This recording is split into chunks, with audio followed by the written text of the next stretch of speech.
Hi, my name's Romy. Casty is sitting on my bed wondering what this is, and I have a very aesthetic looking protein drink smoothie that I made. And aesthetic was a word I realised that I used to use kind of jokingly. I found it to be quite an amusing word, and yet here I am today, and I realise, and have been realising quite a bit lately, that aesthetic is a word that I no longer use half-heartedly.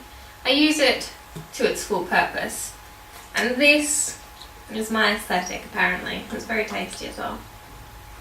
So I had a few different ideas for videos today, and I nearly didn't do any. I was very much talking myself out of doing any, and yet now I think I might do a few because my skin's not great and I am quite weary, feel a bit sluggish. But I enjoy videos, I enjoy making them, I enjoy watching them. This is something I would want to watch, and this is something that once I made my protein drink I really wanted to do, so I'm feeling a lot better about it now. And hey, sometimes you feel sluggish, and sometimes having a nap helps, and sometimes making a video or doing something that you really enjoy helps, and sometimes you need a mix of both, which I think is what I'm going to go for today.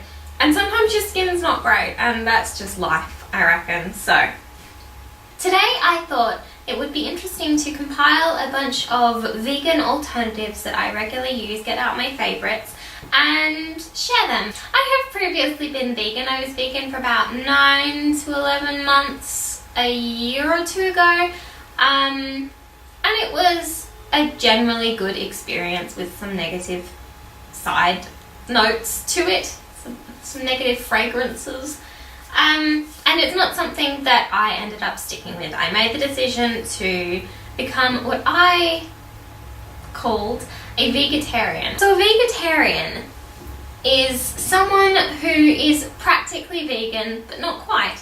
I ate vegetarian cheese, so definitely no animal rennet, and then moved on to lactose-free cheese, again no animal rennet, and vegetarian cream cheese. And recently I had been having lactose-free yogurt. So I made the decision, after a few things had happened, to do a little bit of research, and a lot of the information I found was stuff I already knew. A lot of it was very graphic, which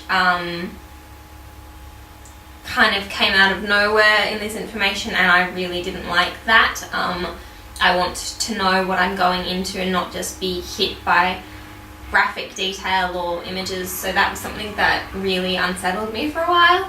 But I thought things over and I decided to go vegan again. So here we are. There was kind of a lot going through my mind the first few days, but now I'm really happily settled into a routine that's very, very similar to what I ate before. A lot of this stuff I was already eating. The main change is just finding a vegan yogurt that I really like, and I'm also gluten-free, so that is so limiting to things like tempeh and tofu and snacks, because so many things are based on gluten, and that's just not something that I eat. So that definitely makes things a lot harder, but I became vegetarian a week before my 12th birthday. I have been gluten-free for about 5 years, I think, so it's just something I'm used to. The days when I was just vegetarian and had to be aware of things like gelatin in sweets or rennet in cheese are long gone, and those kind of have a little bit of a glitter to them those days because it's so easy. But when you add in all these different requirements, like before I went vegan I stopped eating eggs, so I was a vegetarian who didn't eat eggs, and then I added in honey to that, and it just kind of adds on levels of difficulty. Being vegetarian is really easy these days. Being vegan is relatively easy. Being vegan, gluten-free, not so easy, but it's really fulfilling to me. And really the whole process just makes me appreciate cooking for myself more, creating things that I want that aren't easy to find or buy, and that's something that I really do enjoy. So I'm happy. I'm feeling good. A few weeks ago I made up a random recipe for a protein smoothie, and it's absolutely delicious. Peanut butter and chocolate protein smoothie, delicious, absolutely wonderful. Let's just start. I do just want to say quickly before we start that from a vegan point of view regarding allergens, some of these products may contain traces of milk, and I tried to double check the packaging, but I didn't have the packaging for the porridge, the Koyo yogurt, the bio cheese, or the vegenaise, so make sure you double check them for yourself. You should 100% check labels for allergen warnings if you're allergic to things, or if there are specific things that you don't want in your diet. Make sure you're very aware of allergen warnings and ingredients lists, because it is entirely possible that something may have slipped my notice, and not all of these products are publicized as vegan products. Some of them just happen to be vegan, but yeah, it's really important to check all ingredients labels for yourself and make sure you're happy with what you're consuming.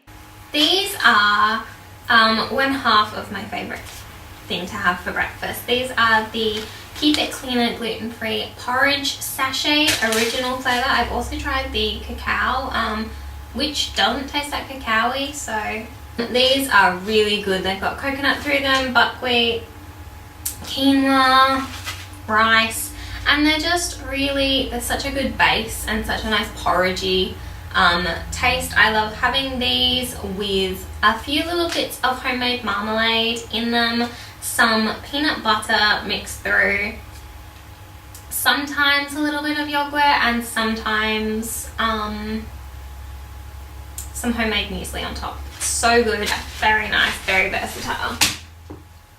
The other thing I love to have for my breakfast is this. This is chia seeds or chia seeds, and we make up a big batch of chia pudding, have it in the fridge, scoop it into a bowl in the morning, pop it in the microwave, and I basically layer this up the same way that I do the gluten-free porridge. It's just delicious and so filling, and I really love that we make it ourselves. That adds a definite element of, oh my gosh, this is so great. I've mentioned yogurt a few times, so let's go. This is my favourite yogurt at the moment. This is the Nudie Coconut Yogurt Vanilla, and I love it's got a little story on the back about their cow needing a holiday. This one is one that I've gone back to many times but had kind of forgotten about until I was shopping last week and needed some vegan yogurt, and it's just so nice. I've nearly used all of it.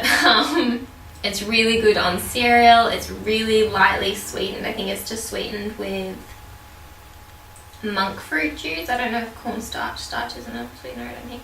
So it's just sweetened with monk fruit juice as far as I'm aware. I don't like very much sugar in things. So this is really nice. It's a really nice base for things. I mean, you add marmalade to it and it's fantastic, she says, after saying I don't really like much sugar. This is definitely my favourite one to have on cereal. Also, A+ for very cute packaging. I love this. I reckon this is my other favourite yogurt. This is the Koyo Organic Natural Coconut Milk Yogurt, and this one is really good. It's very rich though. I like using this to make satay sauce. Another peanut butter combo. I'm very into peanut butter at the moment. But it's also really good for smoothies, protein shakes. I don't really like it on my cereal. I just find it too rich, but very nice mixed in with other things. Next up, peanut butter. There's two different types I like, although I think I pretty much like most peanut butters. I really love the Pix brand. The crunchy one I haven't brought through, but I have that as well. This is Smooth. Smooth is my favourite for putting in smoothies and just having a teaspoon of, because it is the most delicious peanut butter I have ever had ever. Pix peanut butter is amazing, but the Smooth is incredible. So this is great for when you don't want like the crunchy chunks. But I do tend to put crunchy on my cereal just because it adds a bit more texture. And the other one I really like, this one is also nice on cereal, also very nice in smoothies, but it is kind of grainy. is this one, the Noya Almond Chai Seed Butter. And the chia seeds or chai seeds do like hold their form in smoothies, so that's why it's a bit more gritty, but this is so nice. It's such a delicious flavour and I love it. Now for a spread. I don't use Double X very much at the moment, but I used to, and this is my favourite one. This is Double X Buttery. I've tried many of the different ones and buttery just is perfect for me. Coconut I find is really good for cooking, but buttery is perfect for spreading on things. This is my go-to. It's the only spread I use and it's fantastic. When it comes to milk, I used to only use soy milk, but now I am trying to limit that. We make our own almond milk now, which is the most wonderful milk I have ever tasted. It's fantastic. We're not really making big enough quantities of that to cover all our needs, so when I need milk and something and we don't have enough homemade, I tend to be using the So Good almond milk or the So Good coconut almond milk, which I think is my favourite because it tastes really good. But this is really good for smoothies, really good to have in the cupboard. This isn't strictly a gluten-free vegan thing, I don't think salt tends to have anything in it. But this salt I have been using for the last probably month and a half, and it's so good, and it also matches my hair. It's from the Himalayan Salt Company and it's just pink Himalayan salt and it's so nice. I didn't know that salt could be so tasty. I just love this. It's got such a nice flavour and it's so pretty, and it makes me want to have everything pink Himalayan salt and have a salt lamp. Next up, I used to have a lot of chai tea, and as the flavouring in that I would use sweet condensed coconut milk. This was hard to find. Well, it was hard to find something that was an alternative for condensed milk, which was pretty much my favourite thing in the world for about 10 years. But sweetened condensed coconut milk came into my life. This is by Nature's Charm and it's fantastic and makes me really want a chai tea now. This is also pretty good in cooking. I used to use this in a cheesecake, kind of a cheesecake slice, but that was with lactose-free cream cheese, and now I have a vegan cream cheese, but it's quite flavoury, so I'm trying to find one that's really plain so I can make that slice again and veganify it. But this is a really good sweetener, you just melt it down and it's delicious. I usually drink my smoothies, I mean this is more of a milkshake, but I usually drink them so fast, so this is probably the slowest I've ever drunk one of these. One of my favourite new things, I found this in the supermarket in January I think, and I have so struggled to find a gluten-free vegan tempeh. I think tempeh generally is vegan because I think that's the idea, but gluten in them is rampant apparently. So I picked up this tempeh brand and I was like, oh, I think I've checked this one before, but I'll check it anyway, not thinking anything major would happen. And I was astounded. It was gluten-free and vegan, and my gosh, I was amazed, and I have fallen hard for tempeh. I haven't actually tried this one. I've just tried the regular one. I didn't know there was an organic one. This one just seems kind of a lot lighter than the regular, and I'm really excited to try it. It has such interesting flavour and tastes so much like something I used to eat, and I think it might be, what was the word for it? Meatloaf. I think it might be meatloaf, I'm not sure. I'm sure it couldn't be, but that's what comes to mind. But it's really good. I'm not someone who misses meat or like wants to replicate meat with things that I make. It's been a long time since I last ate meat and I don't miss it at all. But that's what this reminded me of, but not in a bad way. Just in a, I remember this texture sensation and I think that's it, but I'm not sure. But anyway, I love edamame beans, I love tofu, and I adore tempeh. I'm really excited to try this one. I haven't had tempeh in a few days, so I'm ready for some more. Next we have the vegenaise from Follow Your Heart. This is just the original flavour and it's nearly empty and it's so good. I can't remember how I first heard of it, but it's fantastic. So good to dip chips in, so good to dip pumpkin in. pumpkin, roast pumpkin, with a little bit of homemade pesto and a little bit of this is fantastic. It is the oh, that's what I should do for meal tonight. Tempeh, pumpkin, pesto, vegenaise. So nice. It's got a lovely, lovely flavour, really kind of good quality tasting. It's just fantastic. Finding a nice and also palm-free and also gluten-free vegan cheese is something that I have struggled with. When I was having lactose-free cheese, we found this, and this is the Bio Cheese dairy-free feta, smooth and creamy, and it just happened to be vegan, and it wasn't my favourite when I first tried it, and now I love it. It's a lot less salty than milk feta, and it's got a really kind of complex flavour, but it's so nice. I love it a lot. It's really good with a tomato salad, really good with basil, really good with a bit of basil, a tomato, and a bit of pesto. No, not pesto, a bit of feta. Pesto's on my brain. So I was happy when I decided to go vegan that I already knew this was in the fridge, and it made things pretty easy. It's definitely an unusual taste, but it's grown me so much. It's so good. So I had a hunt around for a gluten-free, vegan, palm-free cheese, and I ended up getting 2 to try, and one of them was this, the Bio Cheese dairy-free original flavour. I think there's also a cheddar flavour one, which is orange, but I didn't get that. I got a different one to try.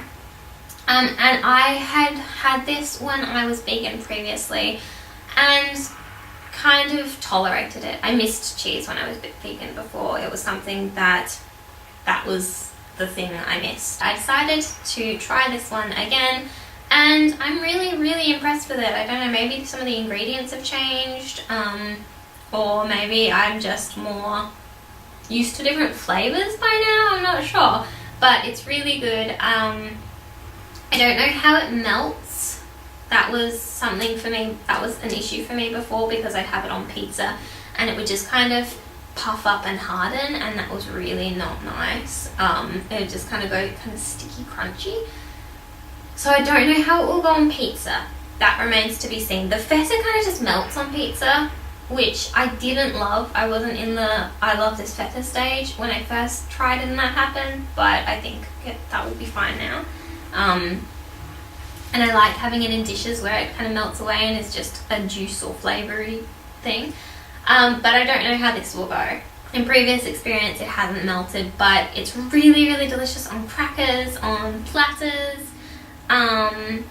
Just, yeah, really good, and I'm really happy with this one. So that is it for now. Those are my staple, most favoritist of the vegan gluten-free options that I eat at the moment. There's obviously lots of other things I eat. I'm obsessed with pistachios right now. I used to think I was allergic to cashews, but it seems like I'm not, and I love cashews once more after not having them for about 3 years. And there's just like lots of things that I have regularly that are naturally gluten-free, naturally vegan. So there's that. Some of them may contain traces of milk. I don't use anything that may contain traces of egg or fish. And it really frustrates me that vegan products say they're vegan and then they say they may contain traces of egg or fish or milk or whatever. Again, make sure you check those labels. I would love to hear if you know of any other vegan, gluten-free and palm-free alternatives that I could try. I'm very keen to try different things, but remember, keep the sugar low, because I'm not much big on eating sugar unless it's in my marmalade. Thanks for watching, and I hope you had a nice day. I had a nice time filming this and eating cheese and drinking my protein shake, which I haven't finished. Bye!